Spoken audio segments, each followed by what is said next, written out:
Good morning students.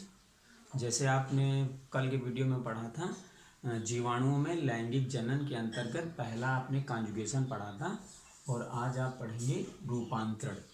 तो रूपांतरण की प्रक्रिया में क्या होता है कि जैसा इसमें परिभाषा में भी लिखा है, यदि किसी जीवाणु का उसी जाति के दूसरे स्ट्रैंड के मृत जीवाणु के साथ उचित पोषण माध्यम में संवर्धन किया जाए तो नए उत्पन्न जीवाणु की आनुवांशिक संरचना बदल जाती है।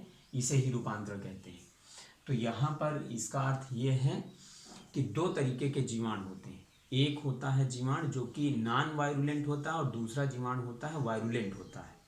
और जो वायरुलेंट होता है वो कैप्सुलेटेड होता है और जो नॉन वायरुलेंट होता है वो अनकैप्सुलेटेड होता है। तो यहाँ पर नीचे डायग्राम में बना हुआ सबसे पहले हम देख लेते हैं।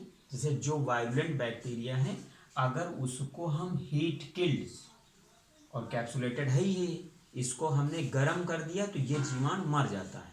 और इस जीवाणु को जब हम माउस के अंदर इंजेक्ट करते हैं तो हमारा माउस जो है मरेगा नहीं, ये सर्वाइव करेगा, इसमें कोई दिक्कत नहीं। सेकेंड वाला जो है यही बैक्टीरिया है, इसको हमने गर्म नहीं किया, इसको लाइव यानी इन बैक्टीरिया को जिंदा हमने किसके अंदर इंजेक्ट कर दिया, माउस के अंदर इंजेक्ट कर दिया, तो माउस जो है हमारा डेड हो जाएगा क्योंकि उसके अंदर बीमारी आ जाएगी और वो खत्म हो जाएगा। दूसरे प्रकार का जो बैक्टीरिया है वो लाइव है यानी जिंदा है और नॉन वायरुलेंट यानी बीमारी नहीं काज करने वाला है, बीमारी फैलाने वाला नहीं है।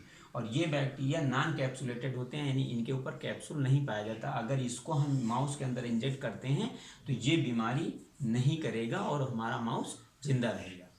लेकिन सेकेंड स्टेप में हमने क्या किया है कि जो यहाँ पर माउस सर्वाइव किया था और बैक्टीरिया हीट किल्ड था यानी बैक्टीरिया मरा हुआ था, इसके अंदर का हम बैक्टीरिया निकालते हैं और इसका जेनेटिक मटेरियल निकालते हैं।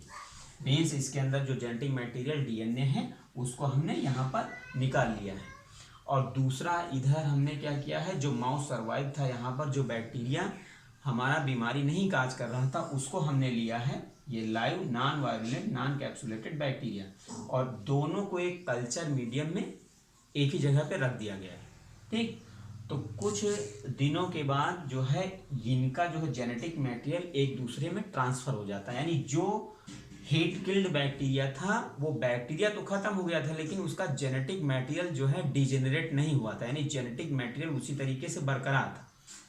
और इसने जब उचित पोषण माध्यम पाया तो ये जो है ट्रांसफर किसके अंदर हो गया, जो नॉन कैप्सुलेटेड बैक्टीरिया थे उनके अंदर इसका ट्रांसफॉर्मेशन हो गया, यानी ये रूपांतरित होकर वहां पर पहुंच गया।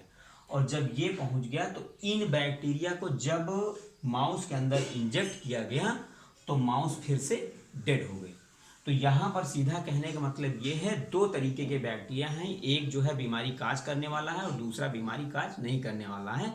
तो जब दोनों बैक्टीरिया को आपस में एक जगह पर रखा जाता है तो वहाँ पर जो बैक्टीरिया बीमारी नहीं काज कर रहा है उसमें जो है जो बैक्टीरिया बीमारी काज कर रहा है उसका डीएनए ट्रांसफर हो जाता है। और जब उस बैक्टीरिया को हम किसी भी चीज़ में इंजेक्ट करते हैं या किसी भी जीव के अंदर वो जाता है तो वहाँ पर उसी तरीके की बीमारी काज करने लगता है।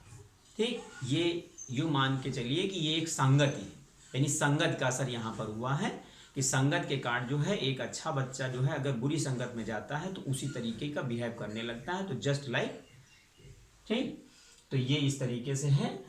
दूसरा सेकेंड स्टेप रूपांतरण वाला, तो बैक्टीरिया में रूपांतरण की प्रक्रिया इस तरीके से होती है और इस तरीके से इनमें जनन के थ्रू ये डैमेज करते रहते हैं दूसरे को और जनन करते रहते हैं और अपनी वंश वृद्धि करते रहते हैं।